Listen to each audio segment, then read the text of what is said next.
दलित and शूद्र ज्योतिबा फूले। यदि मैं आज आपसे कहूं कि आपको किसी रास्ते से गुजरते समय अपनी पीठ के पीछे पत्तियों से बनी एक झाड़ू बांधनी होगी, जिससे कि आप चलें और झाड़ू से आपके पैरों के निशान खुद ब खुद मिट जाएं। यदि मैं कहूं कि आप जब रास्ते पर चलें तो अपने गले में एक घंटी बांधें और एक बर्तन जिसमें आप थूक सकें। उस घंटी से लोगों को पता चल जाएगा कि आप जा रहे हैं, और जब कुछ थूकना होगा तो उसी गले में बंधे हुए बर्तन में थूकना। आप भी कहेंगे ऐसा भी भला कहीं होता है? तो मैं कहूँगा होता है। क्या है उसका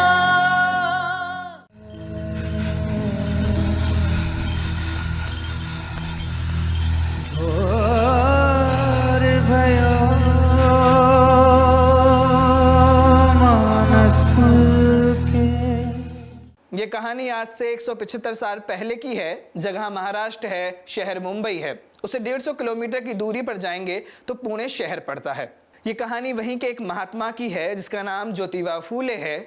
ज्योतिबा अपने परम मित्र सखाराम हरि परांजपे की बारात में निमंत्रित थे। वे बारात में शामिल होकर अपने मित्र के साथ चल रहे थे।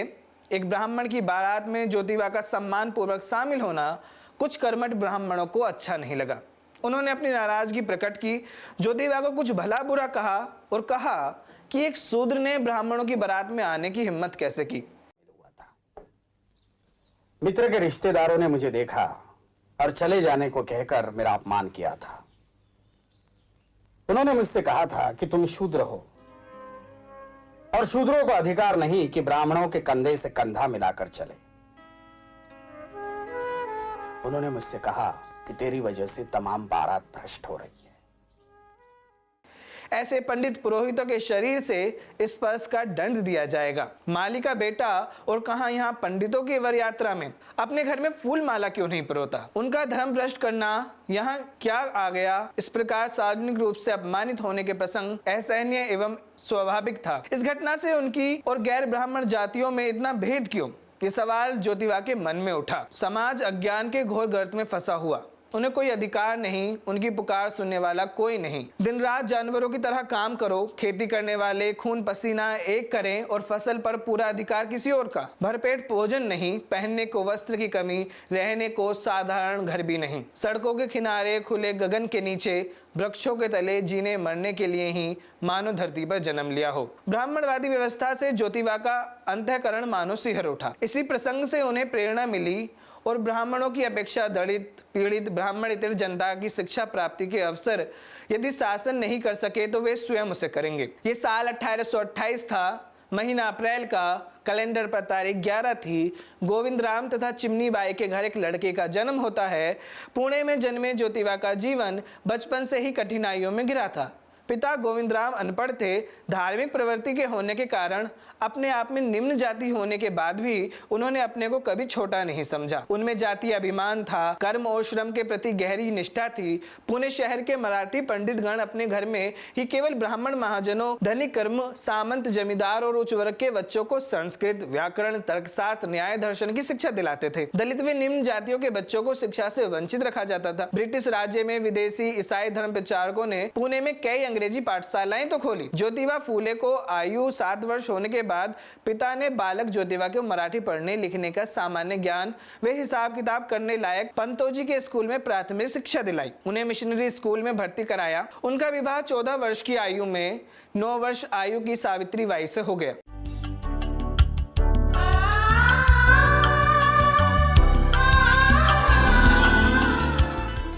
इसके बाद वो खेत में ही अपना काम करते तथा उनका उद्देश्य खुद के साथ साथ अपनी पत्नी की शिक्षा को पूरा करना भी था। वो महिला शिक्षा के लिए लगातार प्रयास करते रहे। वे लिखते हैं, स्त्री शिक्षा के दरवाजे पुरुषों ने इसलिए बंद कर दिए क्योंकि वह मानवीय अधिकारों को समझ ना पाए। जैसी स्वतंत्रता पुरुष लेता है वैसी ही स्वतंत्रता स्त्री ले तो पुरुषों के लिए अलग नियम और स्त्रियों के लिए अलग नियम। यह पक्षपात क्यों? ज्योतिबा ने स्त्री समानता को प्रतिष्ठित करने वाली नई विवाह विधि की रचना की।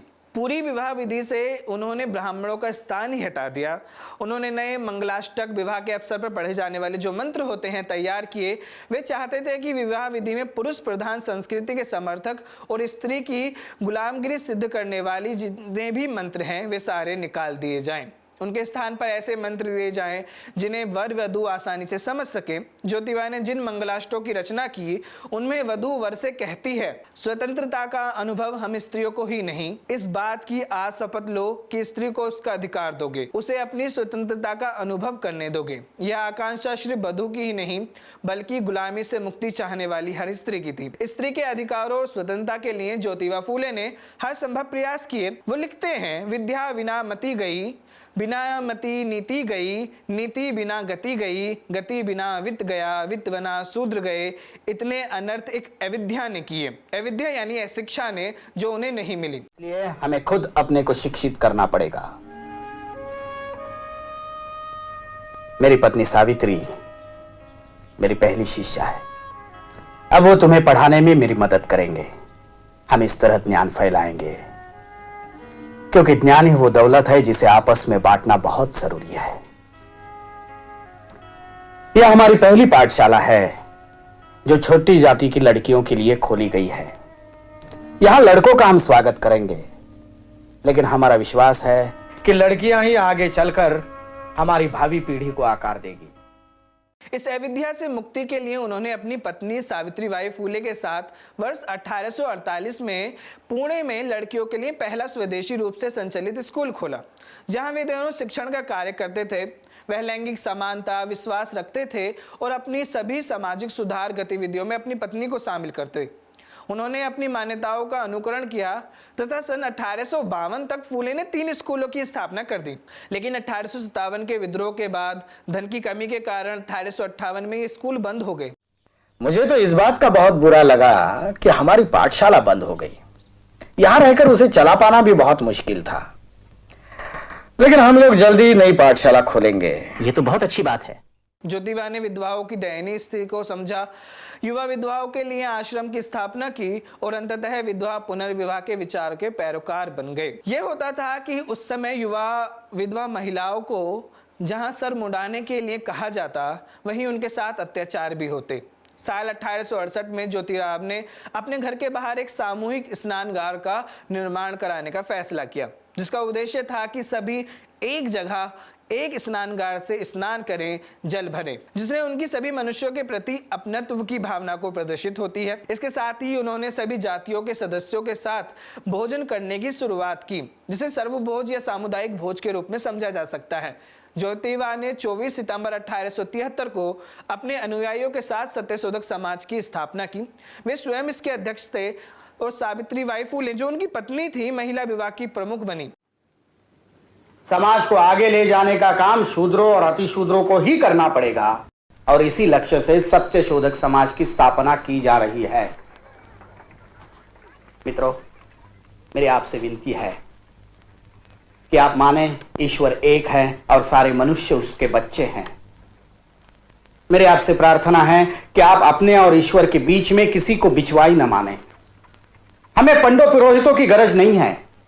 वो जन्म विवाह मरण आदि के नाम पर हमें ठगते हैं, उन्हें हमेशा के लिए हटा दीजिए। एक दिन ऐसा आएगा जब इतिहासकार कहेंगे कि सत्यशोधक समाज भारत की पहली संस्था थी जिन्होंने सही अर्थों में सुधार किए। मित्रों, मेरी आपसे प्रार्थना है कि आप सत्यशोधक समाज के सदस्य बने।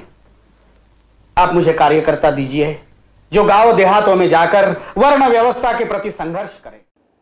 ज्योतिबा फुले ने जो है वो अपने विचार रखे हैं, और ये जो सत्यशोधक मंडल है ये उनके जीवन की सबसे बड़ी देन है।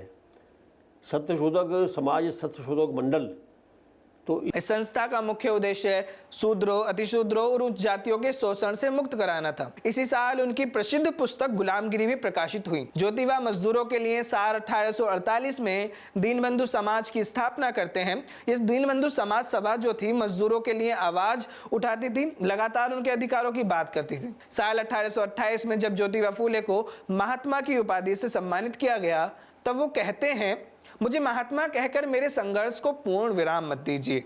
जब व्यक्ति मठाधीश बन जाता है तब वह संघर्ष नहीं कर सकता, इसलिए आप सब साधारण जन ही रहने दें, मुझे अपने बीच से अलग ना करें। महात्मा ज्योतिबा फूले की सबसे बड़ी विशेषता यह थी कि वे जो कहते हम अपने आचरण और व्यवहार में उतार कर दिखाते। इससे उन्होंने जन जागरूकता अभियान शुरू किए। बाबा साहब ने भी जो ये बात कही थी कि भाई हिंदू समाज को जाति विहीन करके संगठित करने का प्रयास जो है ये आज़ादी पाने के संघर्ष से कम महत्व का नहीं है। ये जो उनकी शब्दावली है ये ज्योतिबा फुले की शब्दावली से ली गई है कि यदि कोई व्यक्ति, कोई संगठन हिंदू समाज में से जातिवाद निकाल करके उसे संगठित करता है तो उनका ऐसा मानना था कि वो आज़ादी के संघर्ष से भी ज़्यादा महत्व का कार्य है। जिसने आगे चलकर डॉक्टर बी.आर. अम्बेडकर, जो भारत के संविधान लिखने में एक महत्वपूर्ण भूमिका निभाते हैं, और महात्मा गांधी उन्हें प्रेरित किया, जिन्होंने बाद में जातिगत भेदभाव के खिलाफ बड़ी पहलों के साथ सन 1888 में ज्योतिबा को लकवा की बीमारी ने घेर लिया और वे बिस्तर पर आराम करते हुए लिखते रहते थे। 27 नवंबर 1890 की रात्रि उन्होंने अपनी निकट के लोगों को बुलावा भेजा और कहा, अब इलाज का कोई उपयोग नहीं, अब मैं जो कुछ कह रहा हूँ उसे ध्यान से समझिए। मित्रों, अब मेरे जाने का समय आ गया है। मैंने अपने जीवन में जिन जिन कार्यों को हाथ में लिया उन्हें लगभग पूरा किया। आप सभी ने मेरे कार्यों में मेरी मदद की, उसका मूल्य आंकना संभव नहीं है। मेरी पत्नी सावित्री बाई ने हरदम मेरी परछाई की तरह साथ दिया। जब लोगों ने उस पर पत्थर फेंके, मानव मल फेंका, वो तब भी नहीं हारी।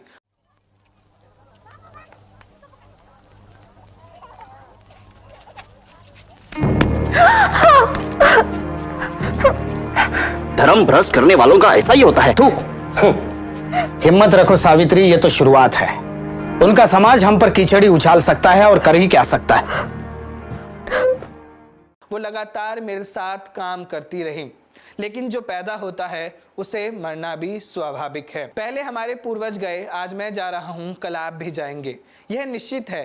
तब व्यर्थ का शोक किया जाना होगा। इसलिए जब मैं जाऊं तो शोक नहीं, मेरे लिए आगे आने वाले शूद्रों और दलितों के लिए कार्य किया जाए। आप अपने कर्तव्य लगातार करते रहें, सत्यशोधक समाज के विचारों को आगे बढ़ाएं। आपने और मेरे साथ बहुत तकलीफें सहनी पड़ी हैं, इनमें भी ज्यादा तकलीफें सहनी पड़ सकती हैं, लेकिन उनसे डरते नहीं, ईश्वर के प्रति आदर रखते हुए अपने कार्य करते रहें। रात के 2 बज गए। ज्योतिबा ने सभी से प्रार्थना करने का अनुरोध किया।